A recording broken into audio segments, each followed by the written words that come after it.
It's Friday, December 9th. I'm Tre'vell Anderson. And I'm Priyanka Arabindi, and this is What a Day, the only thing aside from Christmas music that can legally be played over the PA system at our nation's finest department stores. Yes, this is part of our, long plan to dethrone the official, unofficial Queen of Christmas, Mariah Carey. I mean, Tre'vell said that. Those are fighting words. I did not say a word. I'm not coming for you, Mariah. I know my place. On today's show, a bill to protect same-sex marriages at the federal level is heading to President Biden's desk. Plus, a newly elected member of Congress said he's having trouble finding an apartment in D.C. Listen, we all know that struggle. Yes, we do. But first, after 294 days, Brittney Griner is finally free. President Biden announced yesterday the WNBA star's release from a Russian penal colony. I'm glad to be able to say that Brittney's in good spirits. She's relieved to finally be heading home. And the fact remains that she's lost months of her life, experienced the needless trauma, and she deserves space, privacy, and time with her loved ones to recover and heal from her time being wrongfully detained. For those who might not remember, Brittney Griner's saga started back in February when she landed at a Moscow area airport. She was there because during the WNBA's off-season, she and many other players go overseas to play in international leagues to supplement their income. And that's because WNBA players don't get those multi-million-dollar contracts like the guys over in the NBA. But Brittney never got the chance to play for her Russian team this year because she was detained after authorities found in her luggage vape cartridges containing a small amount of cannabis oil, which is illegal in Russia. When the case went to trial, she did plead guilty, but said it was an honest mistake in that she had no intention to break the law. She was eventually sentenced to 9.5 years in prison on drug smuggling charges, and as of a couple days ago, was serving out her sentence in a Russian penal colony. But I also want to remind folks about the political environment back in February as well, because that factored into, a lot of people say, her sentencing. Right. I know you'll recall, Priyanka, that, her detainment was right about the same time that Russia launched its invasion into Ukraine. And in that war, the U.S. has sided with Ukraine. And so one of the prevailing sentiments is that if Brittney Griner wasn't Brittney Griner, this major U.S. celebrity, perhaps her journey to return home wouldn't have been as traumatic and as drawn out as it's been. Yeah, she has basically, it seems, become a political prisoner who is unjustly caught up in these world affairs. But after months of meetings and negotiations between the Biden administration and Russian officials, Brittney Griner is finally coming home. It is such exciting news. I know it wasn't something that I was expecting to see or knew when it would happen. I think you felt the same way. So Absolutely. What a pleasant, great surprise to wake up to. Her release involved a one-to-one prisoner swap. The U.S. basically traded Griner for a notorious Russian arms dealer named Viktor Bout. He was once nicknamed the, quote, merchant of death and had been serving a 25-year sentence here in the U.S. since being convicted in 2011 of conspiring to kill American citizens and officials and providing aid to a terrorist organization. Just a scary, scary dude. But because this was a one-to-one swap, that means that Paul Whelan, the former U.S. Marine who's been serving a 16-year sentence in Russia for a crime that he says never occurred, is still in a Russian penal colony himself. Right. There was so much talk about the potential of trading both Griner and Whelan for Viktor Bout, but a senior administration official said, quote, this was not a situation where we had a choice of which American to bring home. It was a choice between bringing home one particular American, Brittney Griner, or bringing home none. So disappointing news there for sure. But Biden did say he and his administration will not give up on trying to secure Whelan's release, as well as the return of all Americans who are detained unjustly overseas. Also making that commitment was Sherelle Griner, Brittney's wife, who's been advocating for Brittney's return for several agonizing months. Today, my family is whole, but as you all are aware, there's so many other families who are not whole. And so BG's not here to say this, but I will gladly speak on her behalf and say that BG and I will remain committed to the work of getting every American home, including Paul, whose family is in our hearts today. As we celebrate BG being home, we do understand that there are still people out here who are enduring what I endured the last 9 months of missing tremendously their loved ones. So thank you everybody for your support. And today is just a happy day for me and my family. So I'm gonna smile right now. Oh, that makes me emotional to listen to. I'm really happy for her. And clearly they're really committed too. They know that they're not the only ones who have been in this situation. Yeah.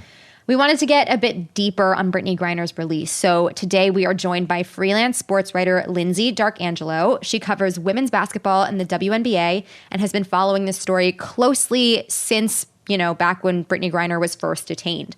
Lindsay, welcome to What a Day. Thanks for having me. It's a good day to be here. It really is. We got the news of Brittney Griner's release yesterday after months and months of waiting and really no idea of how long or when this would happen, any of that.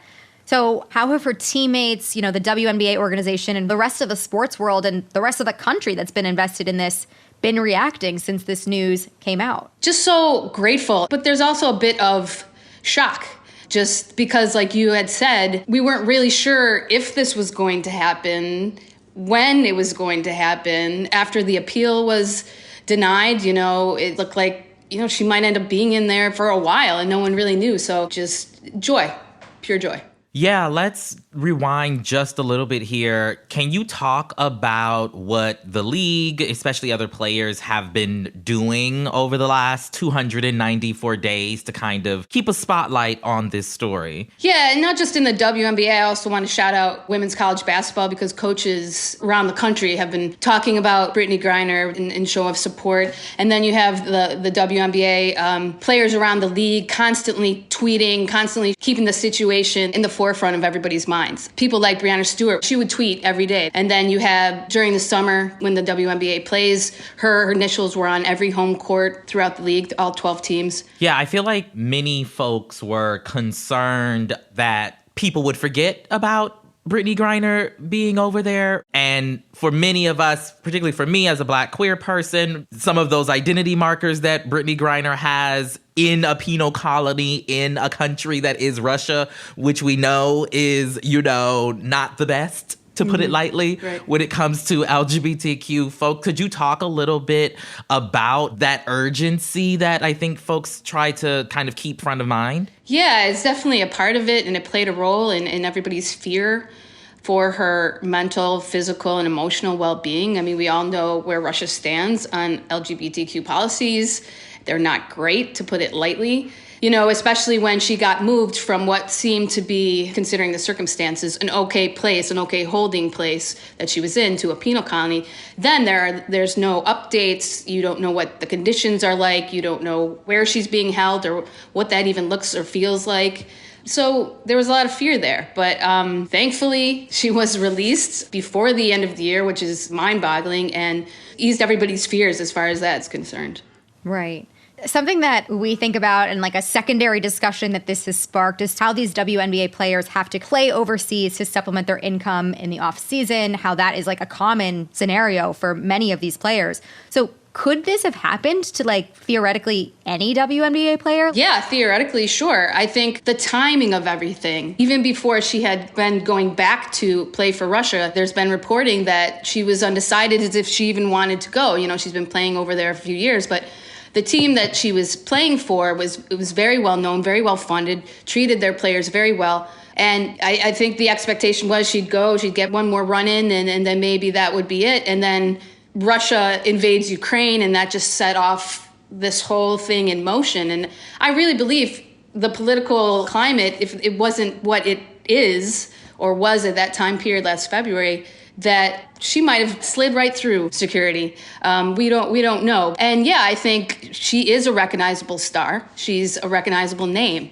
And you got to believe that that was at play. And so it could have happened to a lot of people. That's why they tried to get every other player out, and they did successfully right away once this whole thing started happening. So obviously it's kind of, too soon to talk about whether she will return to the basketball court and whatnot. But I'd love to hear you speak a little bit about kind of before all of this last year, what was Brittney Griner's impact on the sport at large? Yeah, so I had the pleasure of interviewing Brittney Griner for a cover story for a print magazine that's now defunct called Curve. It was the best-selling lesbian magazine in the nation at the time. And she was one of the first cover stories I ever landed as a sports writer. And she had just come out into the WNBA. She came out during the draft and everything. She just, no qualms. I believe she set that tone for other generations to come in and saying, this is who I am, on and off the court. You got to accept me for who I am. And for someone like me, who is also gay, you know, that was like a huge thing. Even back then, in 2015, she was so comfortable in her skin, charming, welcoming, funny. And you see that through her career, and as it has evolved, that hasn't changed. She's one of the most beloved players in the WNBA. She's one of the most celebrated. She's one of the most talented. She's one of the most recognizable faces, especially as a queer athlete. You can see that in the entire WNBA community, from players to owners to coaches to writers to fans. Everybody just loves her for who she is, and that was a huge reason why you saw so many people rally behind her. I mean, she's as real as it gets. Well, Lindsay, thank you so much for joining us. We really appreciate it. Thanks again for having me. That was WNBA writer Lindsay Darkangelo. More on all of this very soon, but that's the latest for now.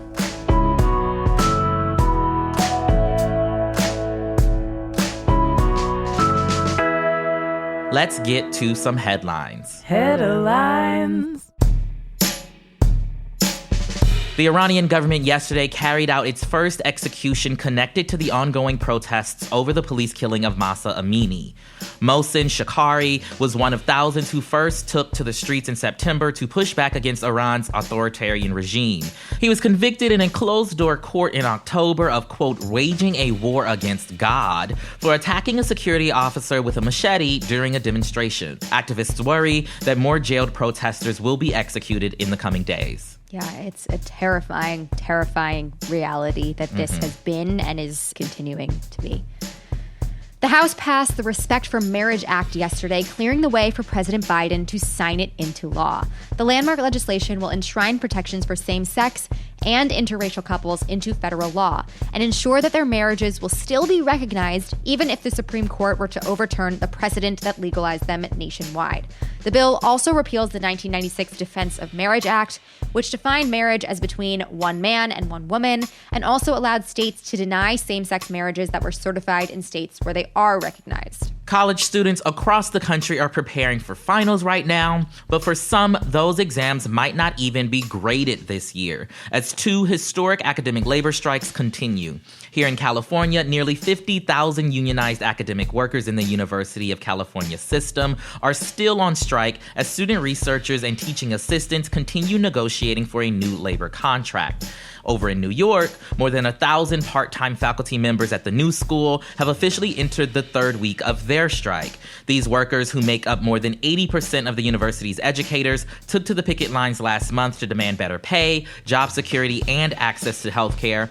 The work stoppage is believed to be the longest adjunct strike in U.S. history. The union representing these workers is reviewing an offer from administrators a day after the university said it would stop paying part-time faculty on strike. And a holiday shopping disaster for Microsoft as the Federal Trade Commission sued yesterday to block the tech giant from spending nearly $69 billion to acquire the gaming company Activision Blizzard. The deal would be one of the largest tech acquisitions in history, but the FTC says that it's anti-competitive and would harm consumers. Activision Blizzard owns mega franchises like Call of Duty, World of Warcraft, and the illicit drug known as Candy Crush. It's the real trifecta. Putting all of those titles under Microsoft's control could give the company an unfair advantage over peers like Sony and Nintendo. Regulators in the EU and UK are also looking closely at the deal, but they have yet to make any legal moves. And unfortunately, we couldn't let you make it through the week without at least one update about Twitter under that man, Elon Musk. Truly. The company was hit with a lawsuit on Wednesday, which claims that female employees were disproportionately targeted in recent layoffs. Allegedly, Twitter laid off 57% of its female workers compared with 47% of its male workers, and the lawsuit claims it violated federal and California laws against workplace sex discrimination in doing so. Twitter is also facing an investigation by the San Francisco Department of Building Inspections after it reportedly converted some offices into temporary bedrooms for employees, possibly violating building codes in the process, not to mention countless rules of personal hygiene. Listen, Trevel, you said it best. Like, get his ass. Whatever way you have to do it, just get him. Just get him. It's fine. Calm him down just a little bit is all I'm saying, okay? And those are the headlines. We'll be back after some ads to discuss young representatives in the House. They're just like us.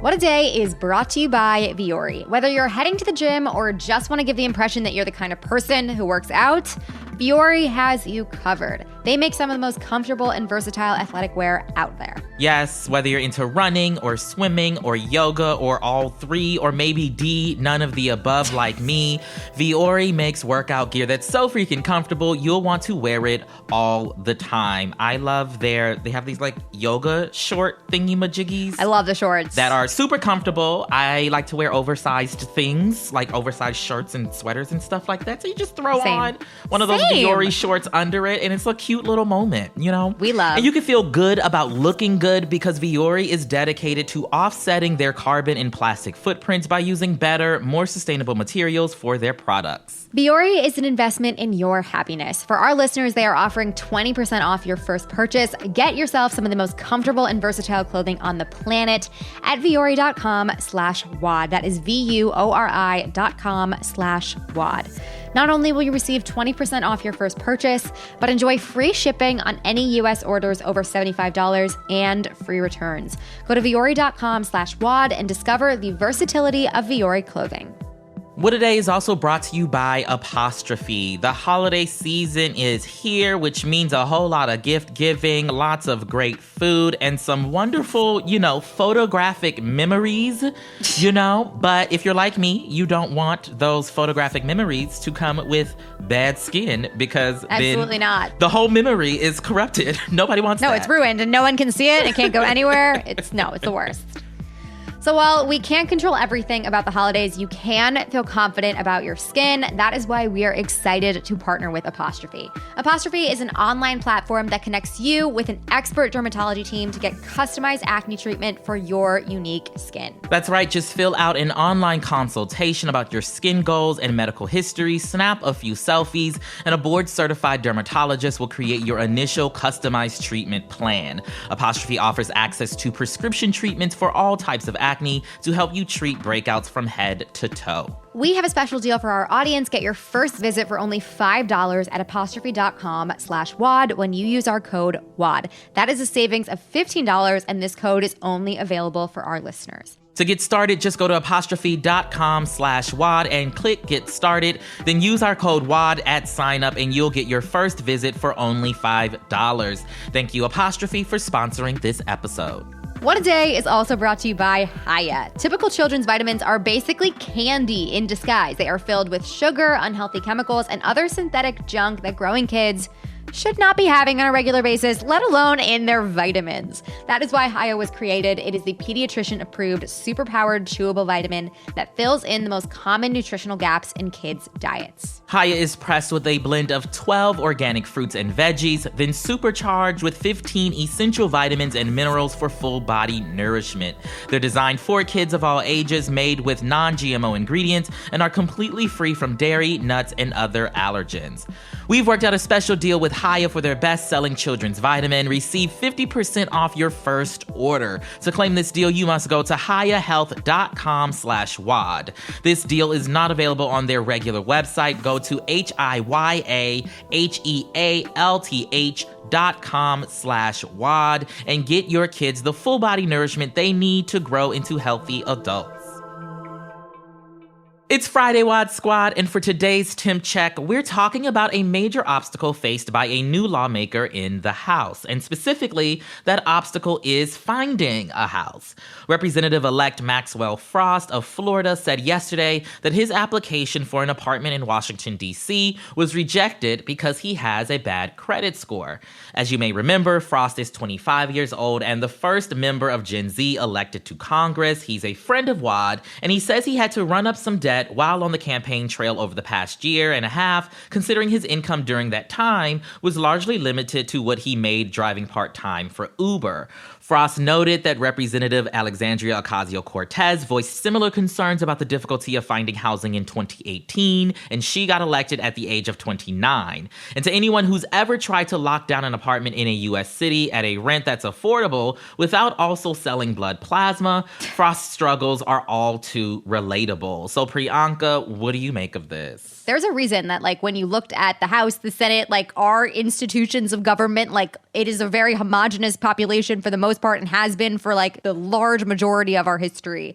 And that's because, like, it is extraordinarily hard for people who don't come from that same background, don't have those same resources to do any of this. It's so much harder. Like, Maxwell Frost also, he fought against crazy odds to, at age 25, get elected in the first place. And now, like, he's like, I got this job and I'm here at the nation's capital to do my job and you won't even let me live here? Like, are you serious? It's crazy. Same with working as staffers on the Hill and things like that. Like, none of that is accessible for people, and we should talk about that a little bit more. We absolutely should, right? Like, I think if you are the building manager or whatever that rejected a new... And a freaking congressman wants to move into your building? Are you serious?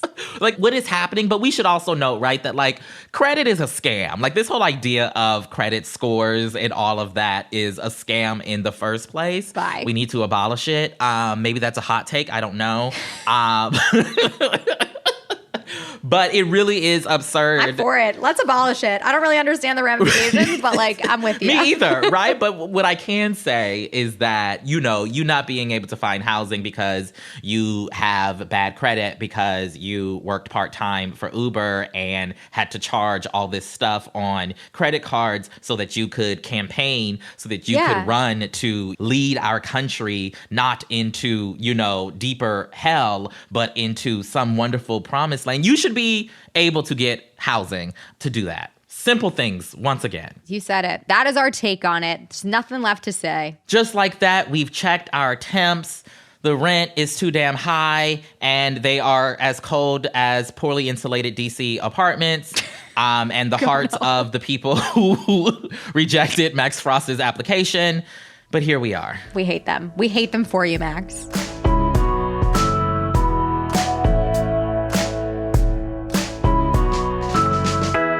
One more thing before we go. Crooked and Duolingo, one of the world's most popular language learning apps, have teamed up to bring you Radiolingo, a brand new limited series podcast. It investigates all the ways that language shapes our world, from swearing to subtitles and everything in between. You can hear the first 4 episodes of Radiolingo right now. Check it out and subscribe wherever you get your podcasts. New episodes drop every Tuesday. That's all for today. If you like the show, make sure you subscribe, leave a review, sleep away from the office, and tell your friends to listen. And if you're into reading and not just the 12 steps to quit Candy Crush like me, What a Day is also a nightly newsletter. Check it out and subscribe at crooked.com/subscribe. I'm Priyanka Arabindi. I'm Tre'vell Anderson. And happy apartment hunting, Representative Frost. Feels like we're, like, rubbing it in. Like, I don't think any apartment hunt is happy. I was just about to say that. I don't think I have ever had a good time looking for an apartment. You have to pay all these application fees that you don't get back if you don't get it. Nope. It's really not a cute situation, if we're being honest. No, not at all.